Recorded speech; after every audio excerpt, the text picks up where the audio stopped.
তুমি কি একদমই ইংরেজি জানো না কিন্তু ইংরেজিতে কথা বলতে চাও?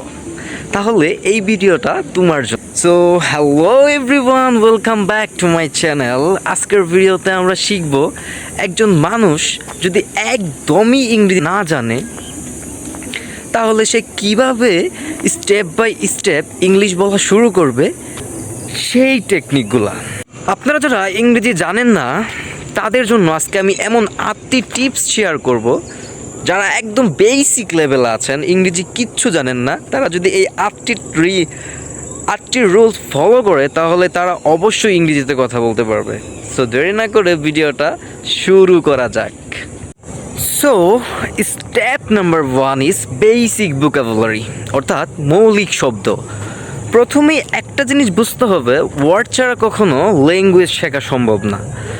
ধরো তুমি বলতে চাও আমি ভাত খাই, কিন্তু তুমি যদি ইট বা রাইস শব্দটাই না জানো তাহলে তুমি কিভাবে বলবে?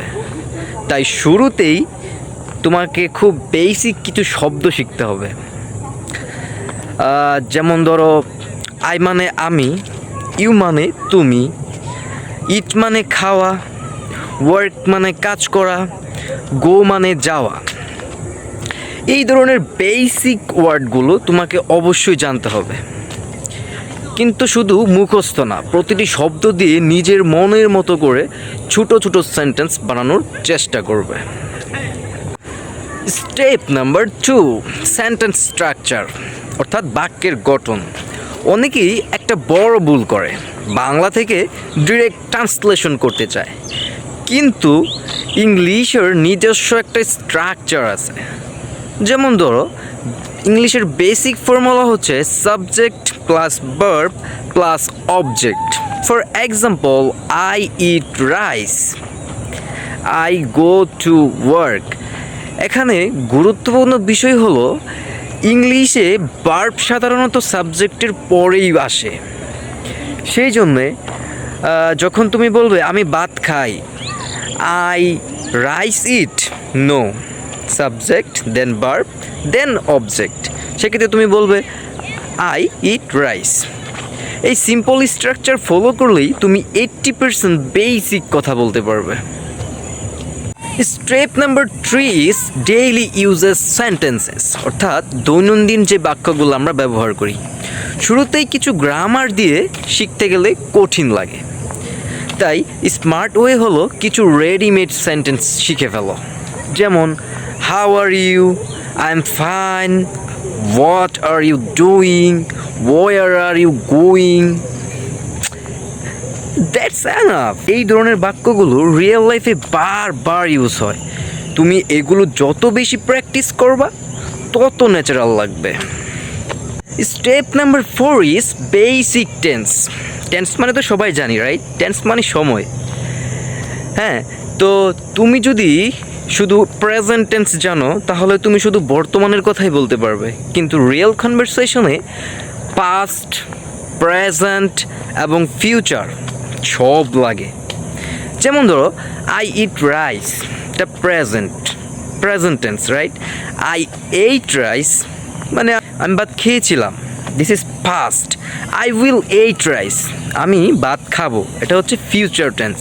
তাই অন্তত এই 3টা টেন্স ক্লিয়ার থাকতে হবে, এতে তুমি যে কোনো সময়ের কথা সহজে এক্সপ্রেস করতে পারবা। Step number 5 is listening practice, অর্থাৎ তুমি শুনবা। এখন একটা ইম্পর্টেন্ট কোশ্চেন হচ্ছে, তুমি কি ইংরেজি শোনো? কারণ তুমি যদি ইংরেজি শুনতে না পারো তাহলে বুঝবা না, আর বুঝতে না পারলে রিপ্লাই দিতে পারবা না। সো এটা হচ্ছে খুবই ইম্পর্টেন্ট পার্ট, তোমাকে ইংরেজি শিখতে হবে। তাই প্রতিদিন একটু হলেও English movie, YouTube video, podcast এগুলো অথবা শর্ট ক্লিপস এগুলো দেখবা। প্রথমে সব বুঝবা না, এটা কমপ্লিটলি নর্মাল, সকলের ক্ষেত্রে হয়, আমার ক্ষেত্রেও তাই হয়েছে। সো ধীরে ধীরে তোমার ট্রেন্ড হয়ে যাবে। So step number 5 is always try to listening English. Now step number 6 is speaking practice, নিজে নিজে কথা বল। সবচেয়ে ইম্পর্টেন্ট পার্ট হচ্ছে স্পিকিং।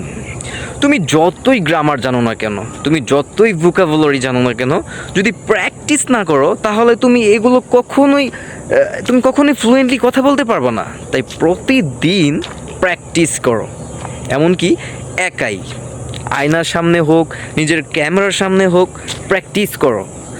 তুমি যখন প্রতিদিন প্র্যাকটিস করবা তখন দেখবা তোমার ইংরেজি লেভেল, অর্থাৎ তোমার বলার ধরন অন্য পর্যায়ে চলে গেছে। যেমন I am eating now, I am going to work, I am watching a video.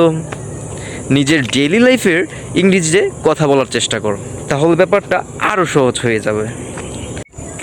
So now step number 7 is common mistake, অর্থাৎ যেই ভুলগুলো আমরা করি। অনেক বিগিনার একটা কমন মিস্টেক করে, যেমন আই ইট রাইস। তারা বাংলা স্ট্রাকচার ফলো করে, কিন্তু ইংলিশে সবসময় subject plus verb plus object এই রুলস মেনটেন করে।